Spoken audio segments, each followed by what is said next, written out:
Okay, hello everyone. Thank you for TiE Startup Showcase 5.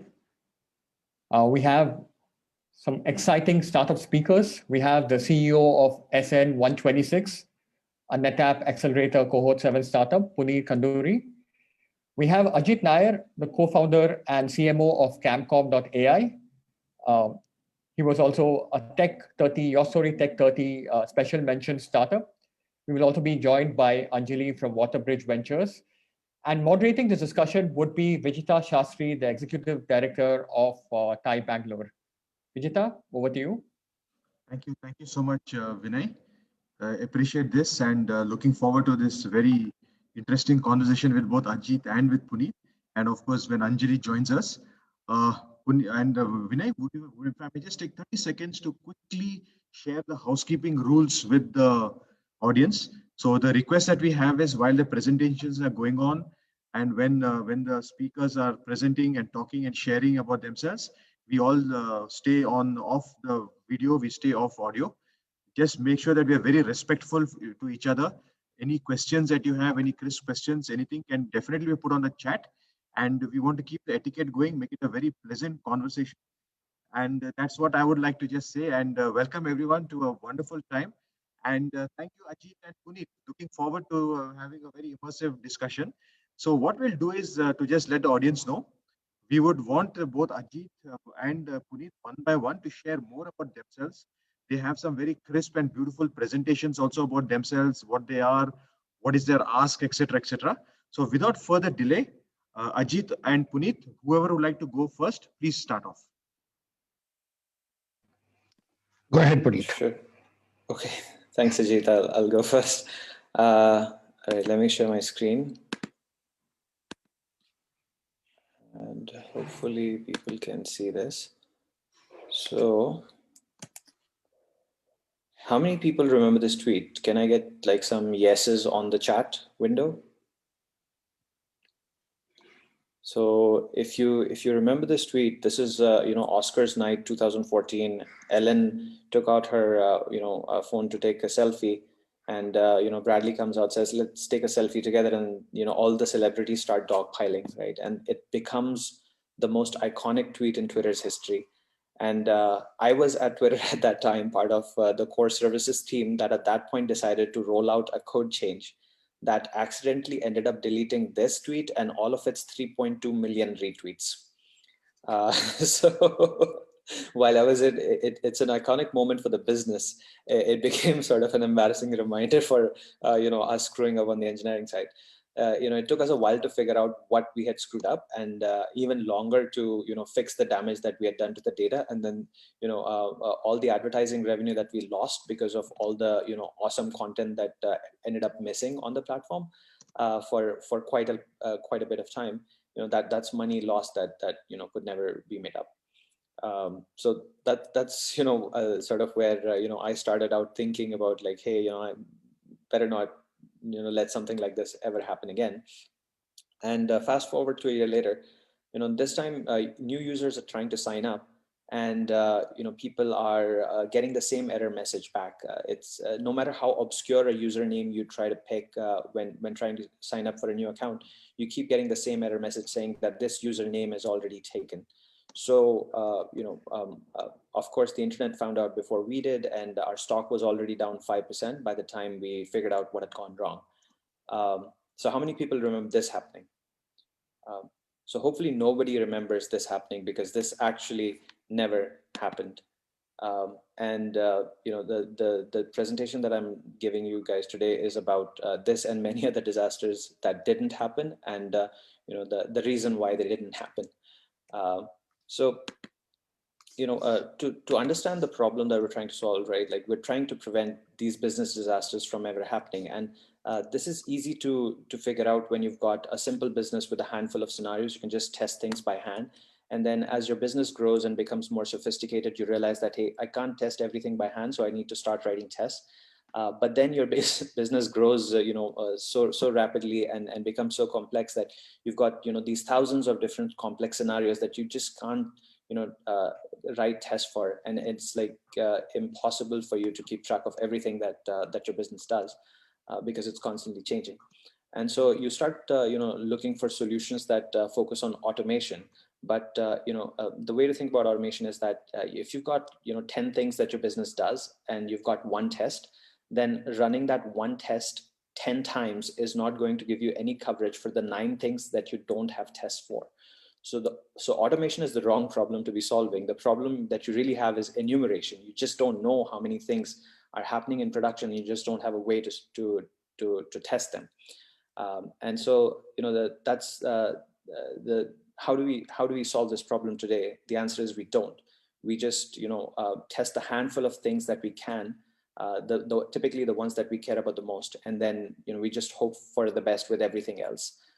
That as long as these 3 things are working, hopefully everything else will just work out in production. And with this attitude, when we go agile, we keep doing continuous deploys and whatnot. This is the reason why 30% of all deploys get rolled back within the hour, because production is extremely good at telling you when you've gone wrong, right? You might not be able to catch anything during your testing, but your production environment will tell you very quickly when you've made a mistake, and then you do the rollback, and then you do a hot fix and all those kinds of things. So ideally, what you want to do is make sure that anything that is going to happen to your code in production has already happened to it before your code actually goes out into production. And that way you don't have any surprises and you never have to roll back. That's where we come in. So the way Isotope works is that we observe your production environment to enumerate all the distinct business scenarios that your code is going to experience. And then we use those business scenarios to create isolated offline simulations around your undeployed code. So, if there is any, change in behavior in your undeployed code compared to the code that is already in production, we are able to recognize those, those differences and report them back to you as potential regressions. And mind you, we do all of this, without deploying the new code into production. So this is your production environment is running as it is with the known good code, but the new code is being tested with all this advanced simulation stuff. And we're basically predicting that this thing is going to break, and this is how it will break without actually ever going into production. So to understand a little bit about how this works, we look at the customer's production environment. Let's say the customer has a service A, we're running version 1.8.0, and then there's a new version that they're thinking about launching, which is version 2.0.0. And what we do is we observe all the production traffic that this service is going to have. So in order to serve the production traffic that this service receives, it then needs to propagate request downstreams to all of its dependencies. So in order to answer a question, it has to ask other questions to, let's say, a MongoDB server, to MySQL server, to other services that might speak Thrift, gRPC, HTTP, whatever the favorite protocol is with the client. And what Isotope does is it observes all of these interactions between the customer's code and the outside world, right? And as it does that, it is then able to capture all of those samples and then reduce all those millions of events down to thousands of distinct business scenarios. And what that allows us to do is basically speed through weeks of production data compressed within minutes of simulation. So we are actually running faster than production, because if production takes 4 hours to tell you about a particular kind of mistake, because that particular business scenario only happens once every 4 hours or once every 10 hours, then in our simulations, that scenario will happen instantly, because we've compressed your production down to distinct business scenarios. And of course, we're also able to automatically mock all the downstream dependencies. So you don't have to have a dedicated staging environment anymore.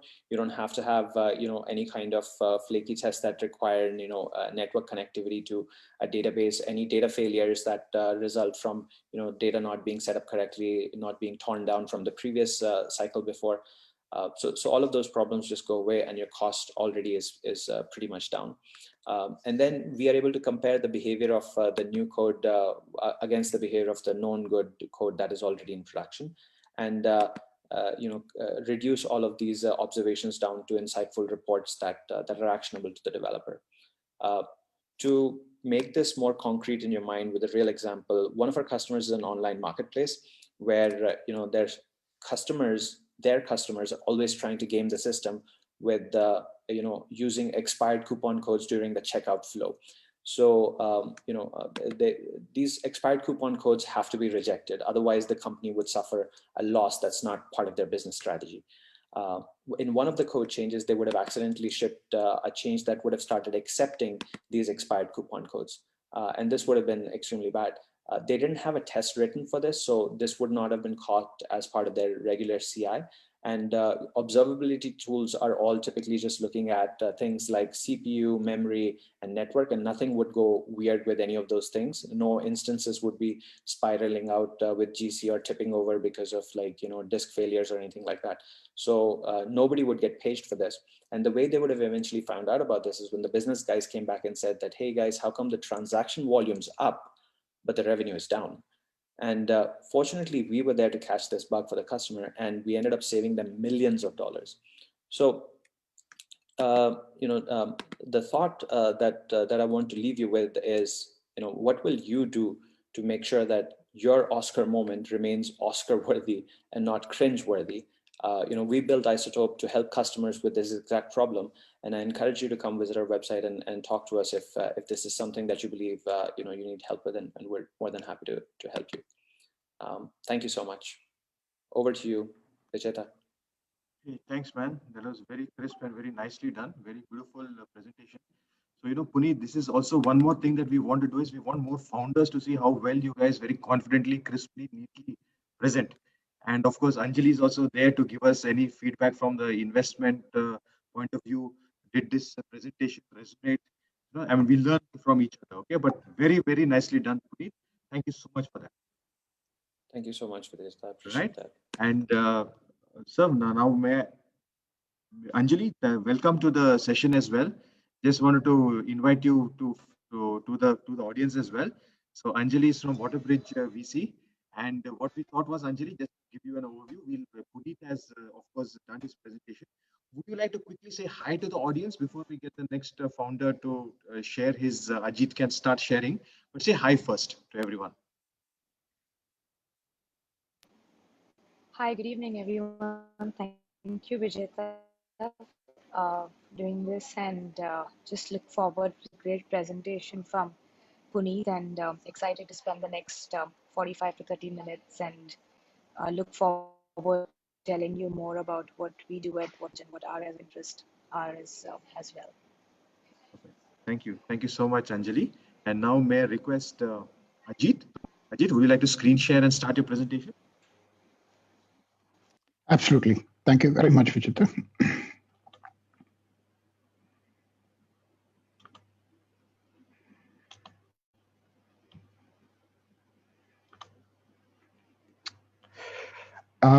What do we do? Very simply, a platform that takes care of damage and defect inspections. We are industry agnostic, but we currently focus on the automotive and the warehousing space right now. What I'm going to take you through is what all we cover in the automotive space. And then I'll show you videos which will essentially explain how the whole process happens within the automotive and the warehousing space. The reason why we built this was primarily because of the subjectivity that is associated with most forms of quality control inspections that happen in any industry. You take any human being and you put them at a 15-degree angle and tell him to look at a dent that is 2 inches deep, and you put him at a 30-degree angle and tell him to look at the same dent, he'll give you 2 different answers. And that unfortunately leads to multiple issues, downstream, upstream, etc. So we felt it is important to use whatever is available from a technology perspective, specifically computer vision, to solve this problem. And as you can see from the gray hair and the bald head, we are not exactly young founders. So between me, Umesh, and Mahesh, whose details I'll take you forward, as we go forward in this presentation, I'll explain who we are. But at the same time, let me assure you that the rest of the team is under the age of 26. So we have a kind of a complementary mix with regards to, gray hair, bald heads, and very, very young blood. In the automotive space, we span across the entire spectrum, right from component manufacturing through to used cars. The reason why component manufacturers, OEMs, etc., use this is to find a micro-level defect in the production line itself. So the likes of Motherson, for example, who manufactures probably 33% of the outside rearview mirrors of cars, it doesn't matter whether you're driving a Maruti or a Mercedes, chances that Motherson made that ORVM are very, very high. So they use us to find very simple defects that typically don't get caught by the human eye. For example, a parting line as the ORVM is coming out of the paint shop. This is how we essentially identify and ensure that it's a 0% defective product that goes out into the market. We've been able to go into field trials at 2 of their factories. We are expecting a 42 factory rollout across the world to happen fairly soon. In the case of OEMs going to the next phase, obviously, in the OEM, there are 3 levels of inspections that happen. One is as the panels or the parts are being affixed to the chassis or the structure of the car, our solution comes into play. These are retrofit bespoke rigs that look something like these. So if you look at my cursor, this is essentially a hardware component that is a very minimal footprint that sits on top of their existing assembly line, which provides an end-of-line inspection. So this can essentially be converted into a tunnel, and the vehicle essentially passes through it, and we find defects up to 50 microns. And the same case in the fuel tank of a bike is the most aesthetic piece on most bikes. And unfortunately, the seepage of a defective fuel tank, especially a fuel tank that has got some kind of blemish on its fuel tank, is about 20 to 22% in the Indian manufacturing sector. And we are now able to bring that down to about 0.3% based on the pilot findings that we have done with the likes of TVS. And we are also looking at how this can be rolled out to the likes of Hero as well. Finnish vehicle logistics, these are the players who essentially transport the vehicles from the assembly through to the distributors around the world. So Volkswagen getting manufactured in Germany essentially goes around the world and goes to Japan. And these are the guys who essentially provide the multimodal transport system that enables the transportation of these vehicles across the world. Our solutions get used using rigs like this, which essentially provide, again, from this level onwards, we essentially look at macro level damage and not necessarily micro level defects. So we use a mixture of deflectometry and computer vision with these rigs to essentially provide them with that report, which kind of acts like a digital passport. So at every point, the vehicle essentially rolls onto a truck, onto a railway car, or onto a ship. An inspection is done as it gets rolled off, and inspection is done, and then we are able to reconcile that so as to assign responsibility and liability. In the aftermarket, our solutions are used in service centers primarily to create a visual audit trail of the vehicle as it's being given in for servicing. As you can imagine, servicing is typically a change of consumables, but there's a significant amount of work that could be done to the car from an exterior damage perspective, which could increase the ticket value of the service. And our solutions get used there as well. You see these heat maps. This is an IP of ours. We are able to perceive depth in a 2D picture. The darker the color, the higher the impact of the deeper the dent is. We essentially we integrate into the service ticket items, service ticket management system, so that they can essentially, we are essentially nothing more than a service that they invoke through their existing applications. Insurance, major play for us. We get used across, for those of you who are customers of Bajaj Allianz, HDFC Ergo, or SBI General in India, the last time you probably met with an accident, you did not call an assessor. You would have essentially clicked pictures using the Bajaj Allianz or HDFC or SBI General app. We are the guys who essentially power that and provide you with that report, which says, this is the level of damage that is there, and this is the amount of money that you get. In case you didn't get the money that you expected, unfortunately, that was us. So we essentially provide those inspection reports because they invoke our services. I will essentially take you through the video in terms of how that whole process happens. And we do inspections for 4-wheelers. We do inspections for 2-wheelers as well.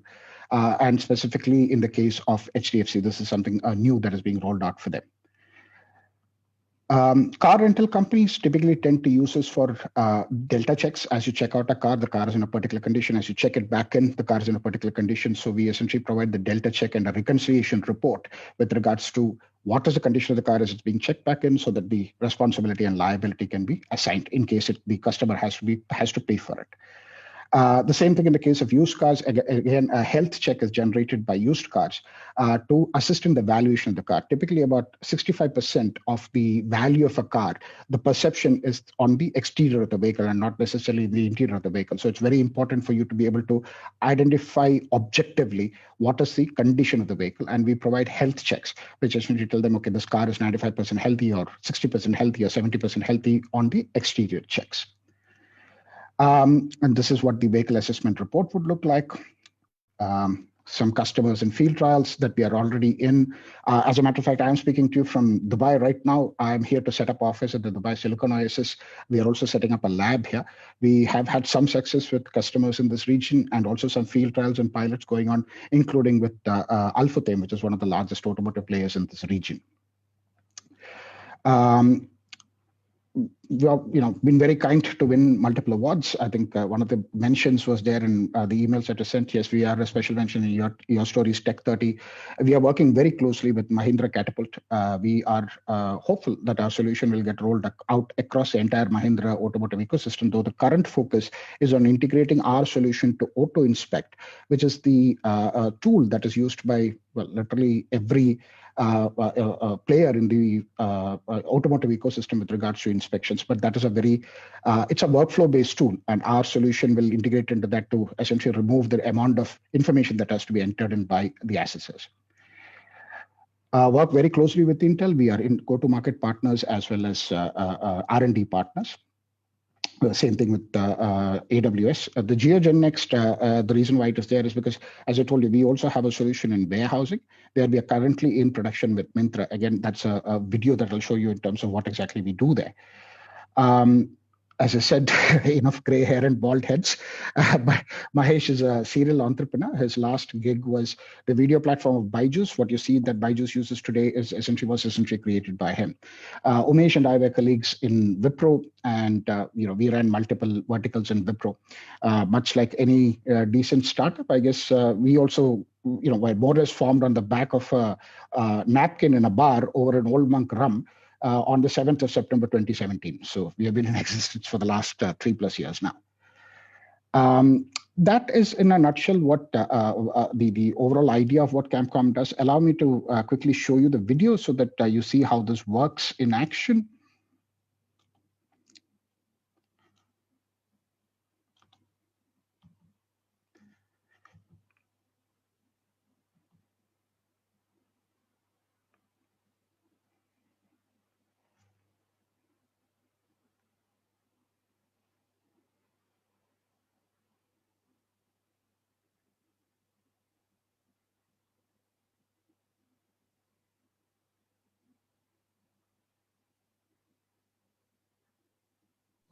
I think we can't hear the audio, buddy. Not too sure why, Ajit, but it's okay.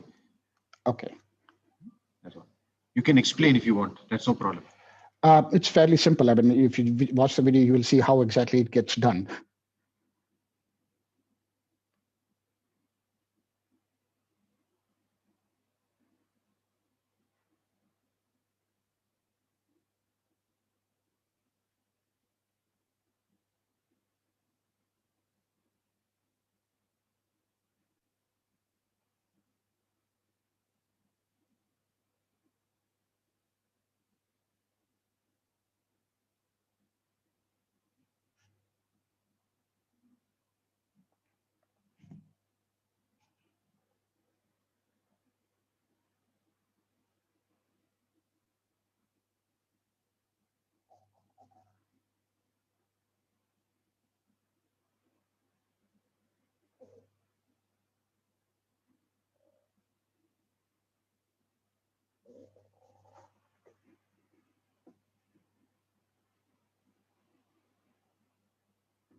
Actually, even I'm not very sure as to why the audio is not working, but I hope the images itself and the way that the way that the video was structured was essentially able to give you an idea with regards to how the solution works on any device that you may have in your hand to do an inspection.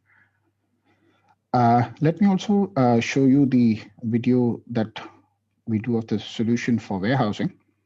And this is live from the Myntra fulfillment center in Bangalore.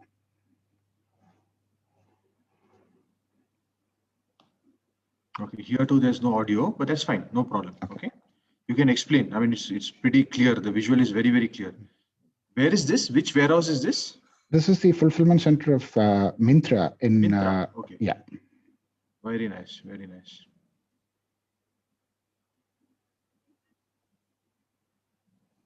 So our solution gets used at multiple levels within a warehouse. One is during the inwards quality process, so that the right product is binned in the right bin, so that there are no returns that happens.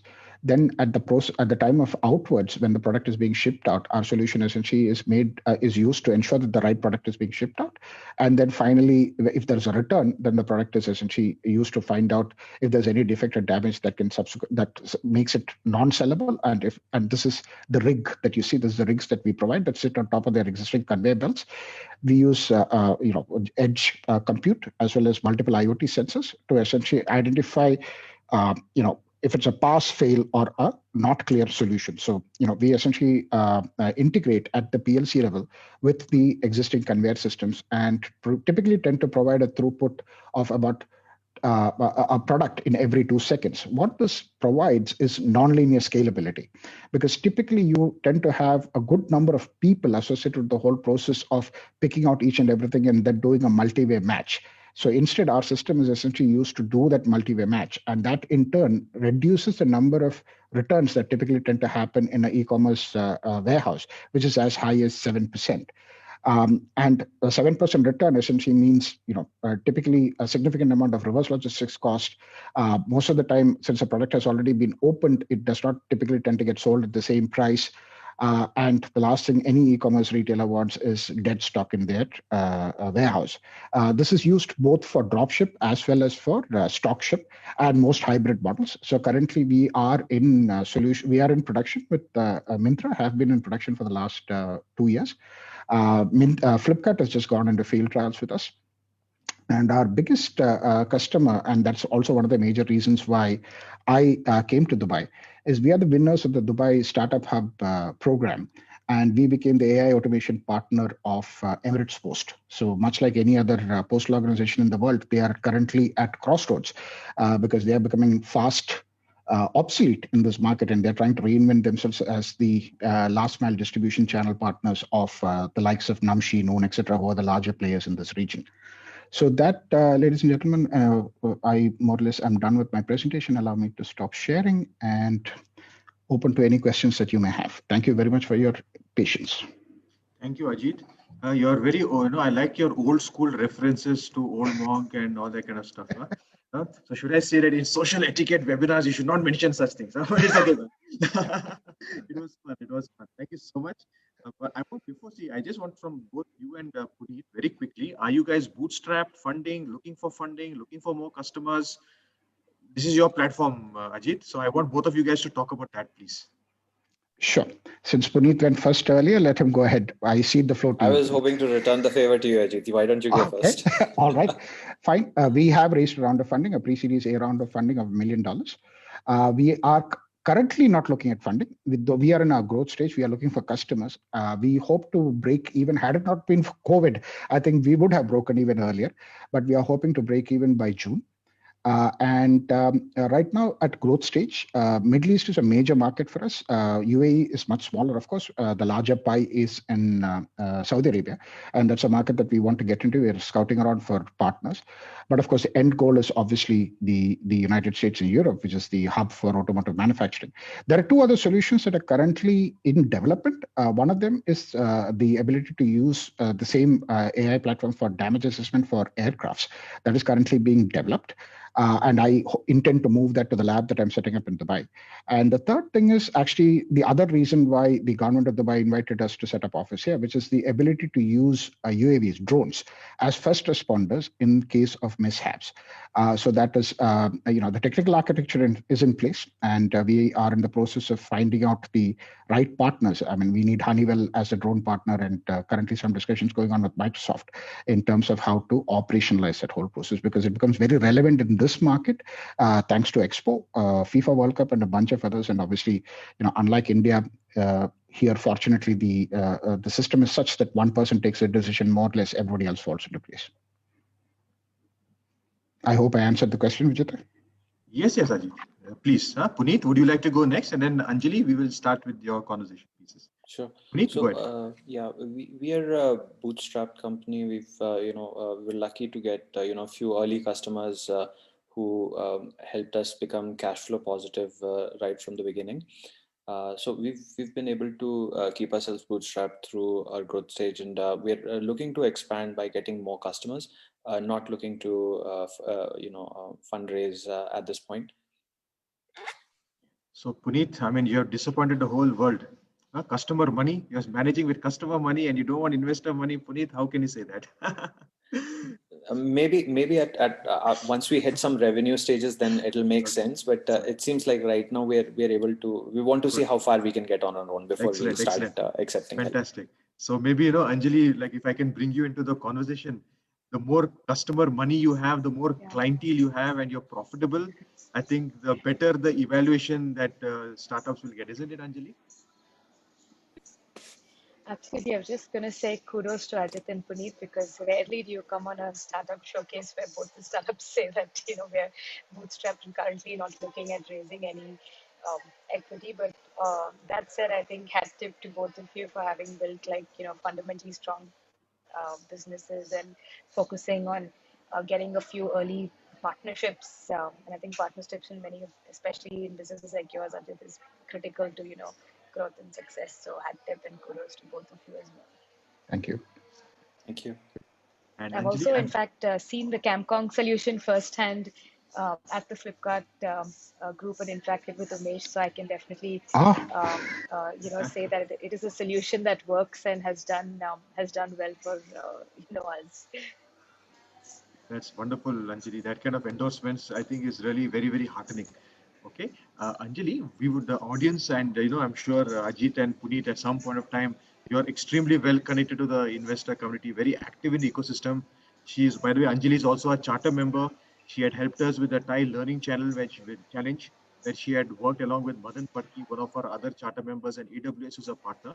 Anjali, would love to hear from you and for the audience and other founders about WaterBridge and your investment philosophies and other activities that you have been doing. Please, so it's all over to you now. Thank you, Vijita, and thanks once again to TiE and to Bangalore for doing this week on week and putting together a very diverse and eclectic group of both investors and founders, and for even creating a forum like this. So, firstly, thank you, and very happy to be here and spend the next 5-10 minutes telling you a little bit about WaterBridge. I think we are the classic seed to Series A early stage VC. We are, 2016 vintage, so very much, I would say, a baby or a toddler in the VC ecosystem too. And the role that we really play, or the part in which we come in, is we typically seek to be the first institutional VC on the cap table, and we sign a first check of up to $2.5 million. And we really, for us, the common denominator is tech focus. So we are a tech focused, tech led fund. But if I had to double click and tell you the sectors of preferences for us, it's largely around consumer tech, which is the ecom 3.0 models, education, mobility, gaming, esports. We do a lot of work in fintech as well. We've had our shares of hits and misses, may I dare say, in fintech. We've also done a lot of um, work in the global SaaS space, the entire India for global. And Ajit, in fact, we've taken a lot of our portfolio companies who based out of India into global markets, is something that we have done very successfully. And healthcare or medtech, I would say, is our fourth sector and area of focus. We're, like I said, very young, so about 25 companies in the portfolio as of date. But 2020 ended up being our most active year. We did about 6 investments. We have 2 offices, so we launched our Bangalore office, in fact, last year. And we also did something right in the peak of the lockdown, and we launched a dedicated seed program called Fast Forward, where we said that instead of just doing our typical 1-2 million kind of bets, let's go and start funding idea stage, pre-product kind of companies. So we took 5 early stage seed bets, and we continue to carry the Fast Forward program forward. And what Fast Forward set out to do really is some of the feedback that we got from speaking to literally thousands of founders was that this entire process of raising your first check or your seed check is a very long drawn B, it's complicated and the decision-making cycle is so uncertain that it's very unsettling on an early stage, founder. And the entire fairness and transparency piece, which is a third angle of not being really clear about what the captable terms and conditions and the round dynamics are. So we set out to solve for those three problems under our Fast Forward Seed program, where we said that we will publish our term sheet on our website, so you know exactly how much we want to invest and what the terms and conditions literally are. We'll give you a yes or a no investment decision within 7 days so that we don't waste founder time and we make it, efficient for you.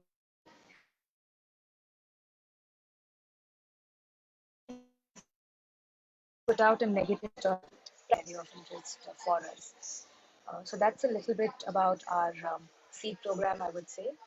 And otherwise, beyond that, we are also about $150 million in AUM, since funds get measured by AUM. I think it's important to say that we're currently investing out of our second fund that in fact closed in late 2019. We've deployed less than 10% of the capital, so a lot of dry power left and therefore very active investing this year. And broadly, I think we believe that founders come ahead of markets. So we love to chase missionary founders, and if you can convince us about a crazy, audacious idea and something that surprises us and that's edgy. Um, I guess no one imagined that disappearing photos would become a business model, or anyone would be willing to rent a room in their house, and that will become like a unicorn. So we like the edgy stuff too, and the audacious folks. And then the second category is what we like to call real world India problems. So if you're solving for voice, for vernacular, for Bharat Tier 2 plus plus. So our portfolio is kind of, I would say, evenly split, between these spaces. So we have Nimble, that is a fully automated, electric cooking robo. You can feed it a recipe and it will make it for you. And then we also have the classic, B2B to C e-commerce models that are solving for, convenience and organizing the unorganized, if I may. So I'll probably pause here, Vijeta, and that's a fairly long introduction to Waterbridge. Yeah. No, but thank you, Anjali. And I took the liberty of sharing on the group chat a very quick link, which people could, the audience and whoever is here can just click on it and you'll get to know a little bit more about Waterbridge and what they do. But thank you so much, Anjali. That was very, very kind. Anjali, what one of the things that is that for Puneet and Ajit, yes, they're looking at customers. They may not be raising funds right now, but consider the fact that you have seen what they do. Would there be some kind of input you can give, not just from a Waterbridge perspective, but when they are ready for it, when they want to move ahead and get into the investment world, what are some of the things that you feel is important for them to keep in mind? And Puneet and Ajit, now you may not be ready for it and you don't need it, but at some point of time, maybe some of these insights could be of very good value for you. That's fine. All right, please. Yeah, no, I'm really glad you asked that. And like you said, not just in Ajit and Puneet's context, but I guess in general, a question we ask ourselves, is firstly, what's the value that we can add beyond capital? And I guess that's the question founders should also ask themselves before choosing the right investors. And I, for one, always say, choose a partner, not an investor, because the color of money is all the same. But the value is going to be different at the table because you are parting with precious equity end of the day. And at least at Waterbridge, we really believe that if you don't understand the space, let's not, invest in it. So if you have a flying taxis model, we would say great, but we have no idea how to add value there, so we'll stay away. And therefore, I would say, look for an investor who probably does four things, and I call it the four C's, just so I can remember it easily myself. One is cap table fill rates, I would say. Raising your first check is always easy, but we've seen some startup funding data in India over the last few years that everyone raises up to 1 million, but that's only the 50th percentile, and after that, there's such a large drop-off rate after your first check, which is typically your what I call either from angels or your friends, family, and fools, as I say, FFF rounds and angel rounds and accelerator rounds. But cap table fill rates are important. So find a partner who can not just give you the first fill rate, but continue to partner you capital, bring in higher quality CEOs, VCs, strategic, global fill rates. The second I would say is connections, network. Very simply put, can your partner or your investor help you find your first customer, your first employee, your first vendor? If you're B2B, can they enable you to get onto Gartner or get you, like I said, get you into a good network, be it from the talent side or the customer side or the supply chain and vendor side of things. And that's the second C, I would say, connection. And the third C for me would really be around compliance. This is something I've personally seen that startup founders tend to. I wouldn't say it's top of mind priority for them at their early stages, but it really should be because if you're getting a high pedigree institutional VC on your cap table, compliance does become extremely important, and it really compounds later on year if you skip or miss out on something in the early stages. So do have a sharp eye on compliance from the very first day, and invest in the right set of financial advisors, lawyers who can keep investors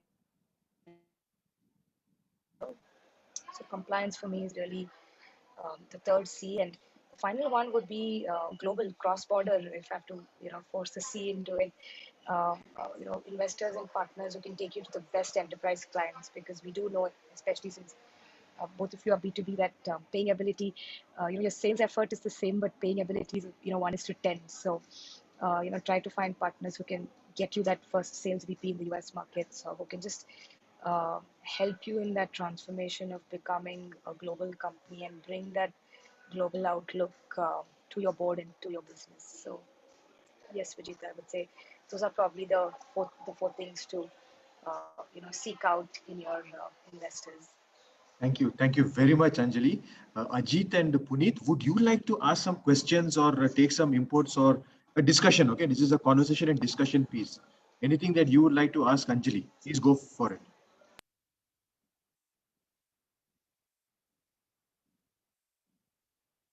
Okay, there is Ajit, yes. Sorry. See, one of the things that I have noticed is, and this is a general question, it's not specifically for Anjali. I'm happy to take feedback from anybody in the audience, honestly. One of the biggest things that we have been trying to fight as a company is this whole stereotyping that typically tends to happen of what are you? Okay.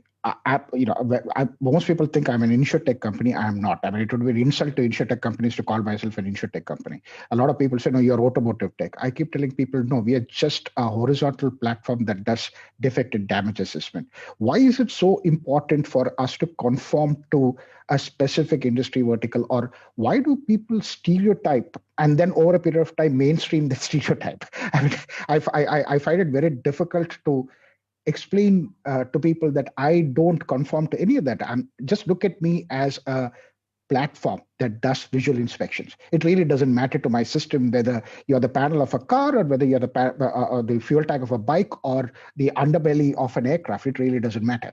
It is the same thing because a defect is a defect. So, but I really don't know how to surmount this problem, because immediately the moment I tell people, okay, I operate in this, oh, insurtech, I operate in that, oh, warehousing. So how do we get over this? I think with that question, you've forced me to expose some of our flaws, I guess, as investors as well. But I'll, dare to try and respond to that, if I may, Vijita. I'll take that as a yes and go ahead. Yes, please go So ahead. I think Thumbs up. probably just 2 points, just 2 points I would say, Ajit, or to anyone. I see Vikram as well as said this is an important or relevant question. I think firstly at such an early stage, and literally, like I said, most VCs play in the seed to Series A stage. 90% of the time you wouldn't have any revenue when you come to us. It's just the founders running the business, probably no employees or less than 10 employees in most cases. So there are no business metrics or numbers to really evaluate, etc. And so this is largely, crystal ball gazing, as we like to call it, right? And trying to convince ourselves as to why this is a large scalable market to chase, and can we genuinely be building $1 billion business out of it. Because as a VC, we are capitalists at heart and fully commercial. So it's really about answering that question of how scalable and how quickly scalable, what could the economic outcomes potentially be? Is this the moonshot idea? And therefore, since it's largely crystal ball gazing, I am relying on the strength of the founder and the scalability of the founder, right? Like, are these the right team and the right set of founders to be backing for that moonshot? And secondly, this is I think the VC flaw bit. Most of us are fairly homogeneous backgrounds, and VCs are not operators, and VCs are also, or most of them, um, rather are not operators, and they're generalists. Like, we are all, generalists, and therefore, if we had a great idea, then we would be founders, not funders. I always, joke. So having said that, being a generalist, we really wouldn't know what the day-to-day problems or operational issues are, and therefore to bring that confidence that I mentioned from my first point on, is this really the moonshot idea?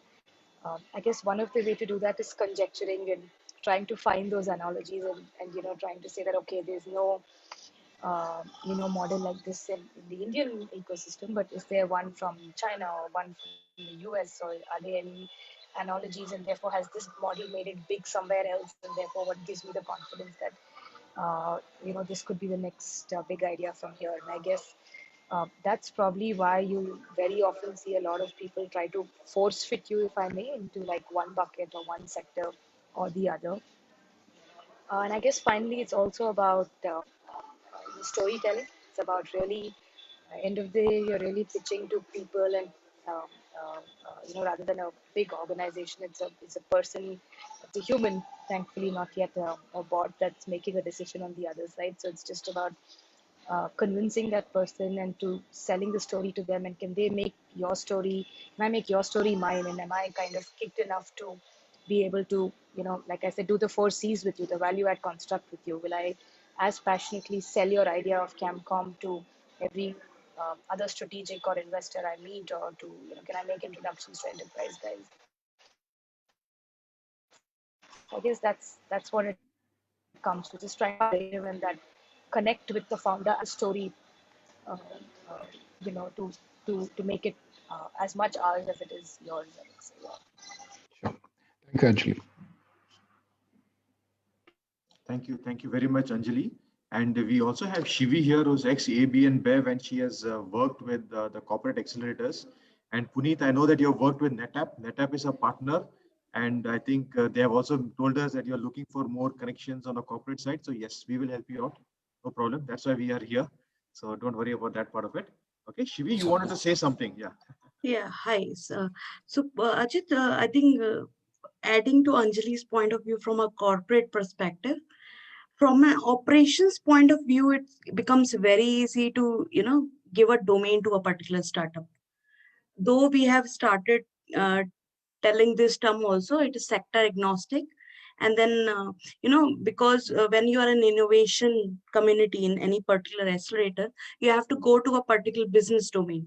So, if you say you are warehouse tech or you say logistic tech, it becomes easier for us to search for the opportunities. I think when you were also, we also had certain talks when I was part of ABN Dev. So it becomes easier for us to go to, and then it becomes more easier for us when you say we are sector agnostic, because then we can show the value that we can, scale this startup. So, to start from an operations point of view, it becomes easier for any person to give a tag. And then if you're sector agnostic, it is a much better way to, scale you up and provide global opportunities. That's it. Thanks. Thank you, Shivi. Thank you.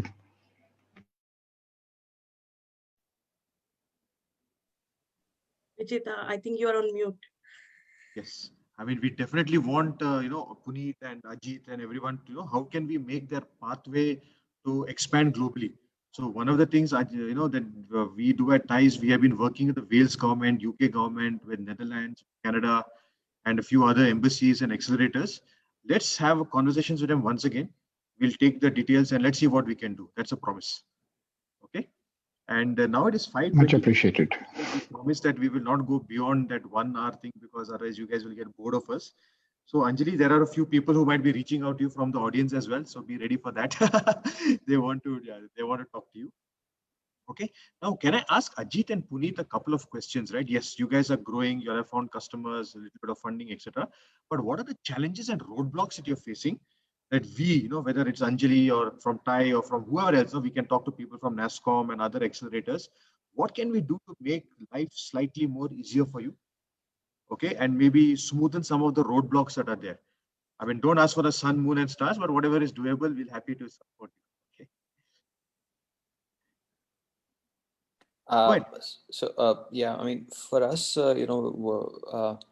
we tried a few things over the course of our journey in terms of the business model and how we went about sales specifically as engineers being the founders. We were good at building the product and thinking about the product and working with engineers to build a product for the engineers.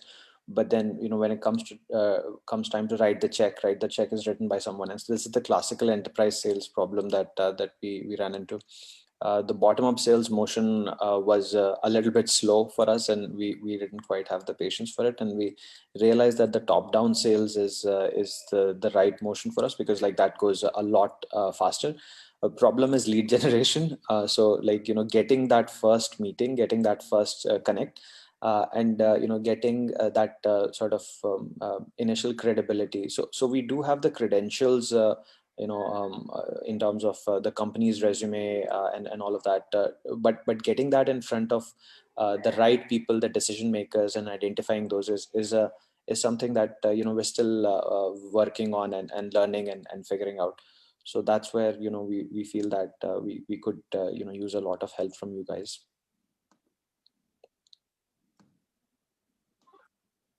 Okay.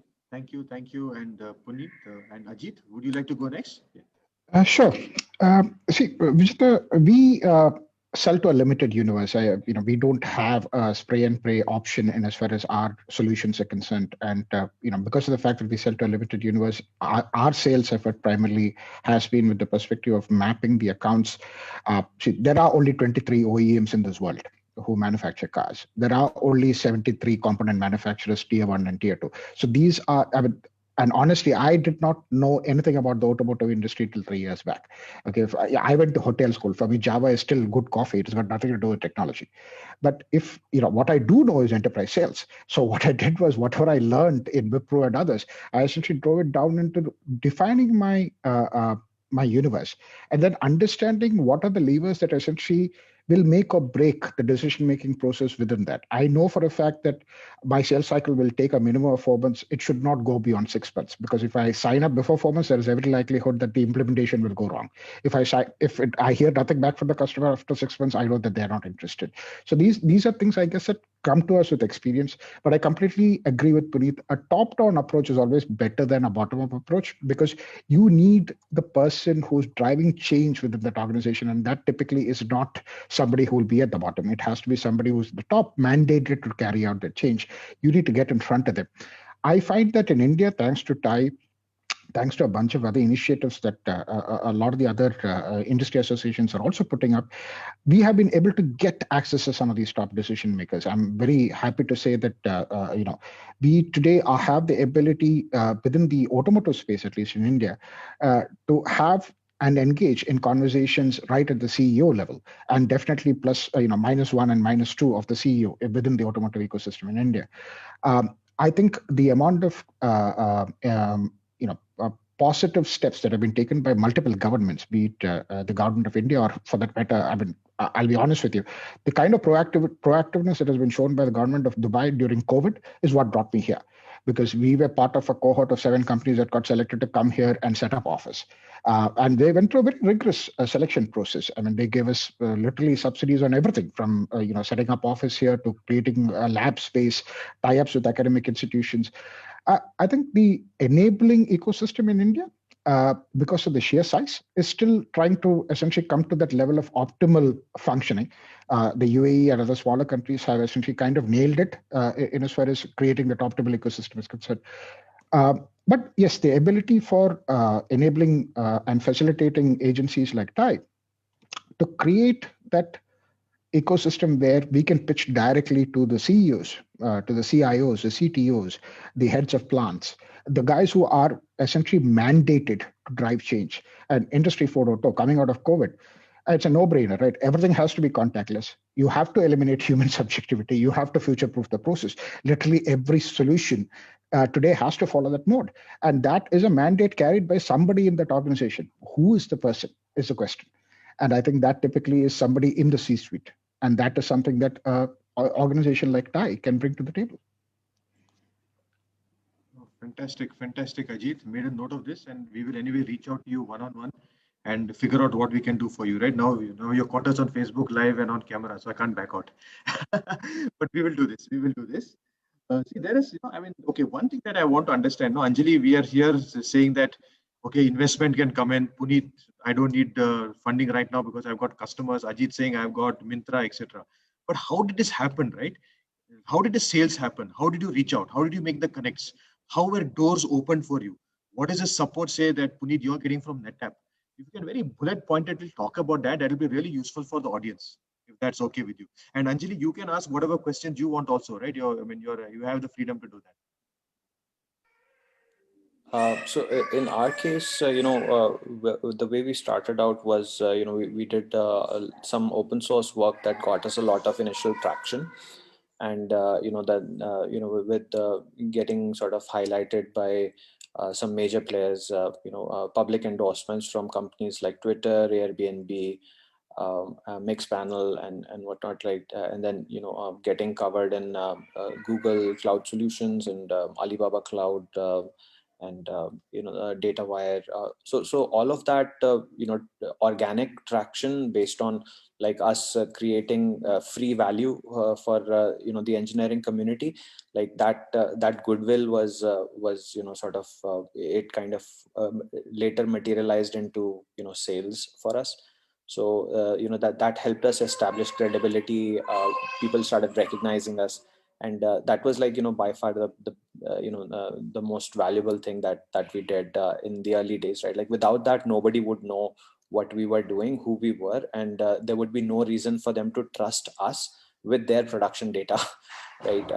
Like that's a pretty big ask when we go to people and we ask for that thing, right? But for even a financial institution to trust us today with sending their data to our deployments, right? Like that's a pretty big step for them to take. So that open source work that we did initially helped a lot with opening doors. Accelerator programs, you mentioned NetApp, like that's been extremely valuable for us. We found some amazing people through the NetApp accelerator ecosystem who have been acting as mentors, and they forced us to ask questions that we didn't even think of, right? Like so they helped us crystallize a lot of these thoughts around like top down sales and how to close deals faster, when to push, when not to push, and also like one of the key insights we developed was like this idea of fail fast in terms of the sales process, right? So aggressively reject false leads. So you'll get a lot of people who will be interested in getting a meeting and then having a demo, and then 2 weeks down that they want another demo with a different set of people and all that. So try to identify the false leads and aggressively eliminate them. It doesn't matter if your schedule's open or not. Just don't give them any time, and be very aggressive about getting those false leads off the calendar. So like that initially it felt very weird for us. Like it felt a little bit arrogant for us to be doing that, because we always thought of ourselves as a small company. But it kind of feels like a sort of mental maturity that these mentors helped us get us through, and that has been incredibly valuable for us.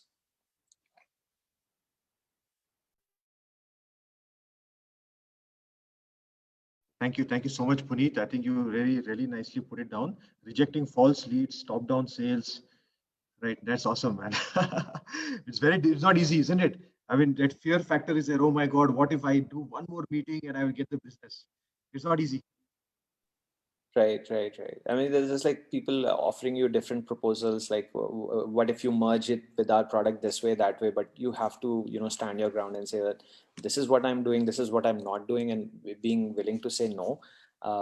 Yeah, right. Like when you're sort of very hungry for business and still being, having the discipline to say no, like that was something that, was very useful for us to learn.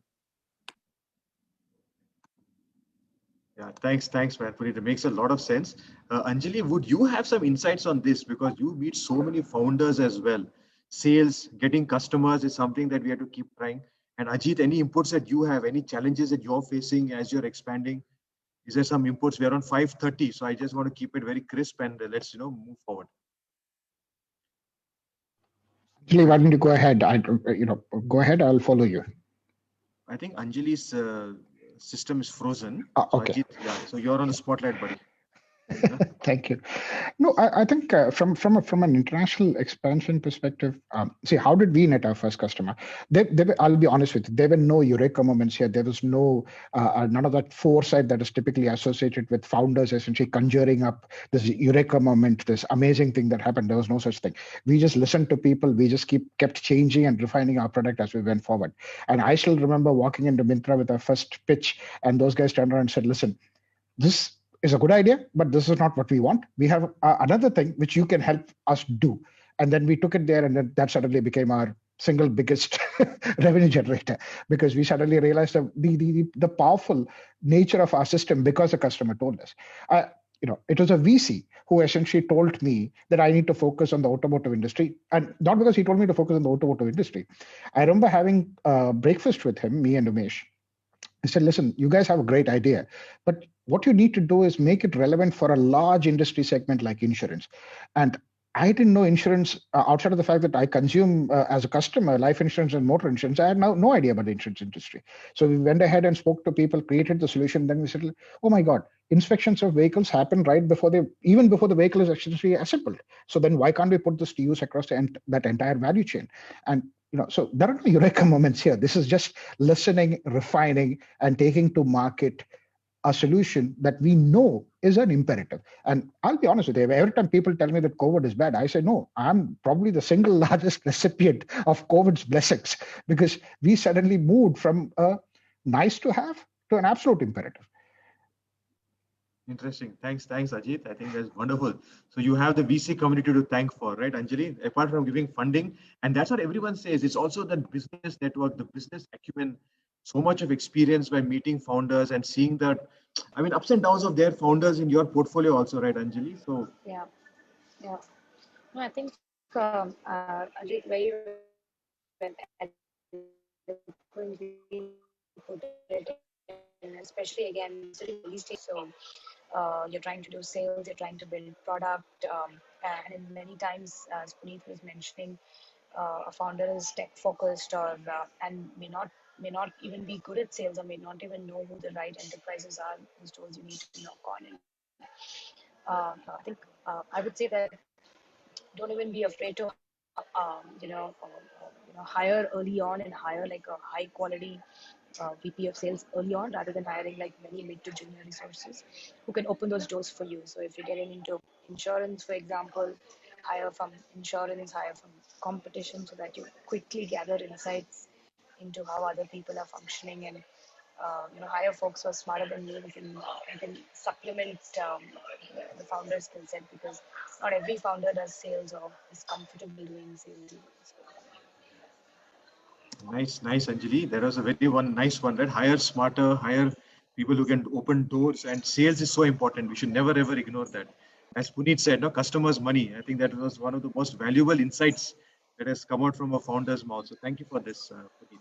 And Anjali, Ajit, and Puneet, we are on 5:35. Okay, so we always promise that we'll keep it within the time. Appreciate all that you're doing for the community and coming together and talking about your real life experiences. We really, really appreciate this. This is of gratitude to all of you for sparing the time and giving your candid views. Any closing remarks, and then we can say bye to the audience as well, please. Let the lady do the honors. Anjali, go ahead.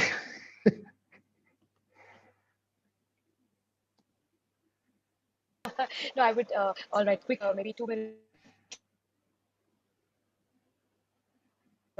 Uh, Remarks to COVID this year.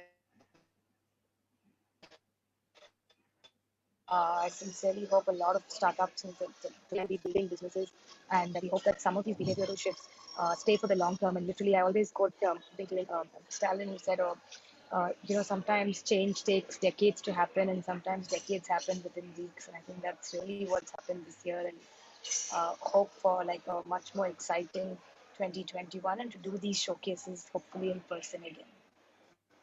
Thank you, Anjali. Thank you very much. Ajit or Puneet? Puneet, go ahead.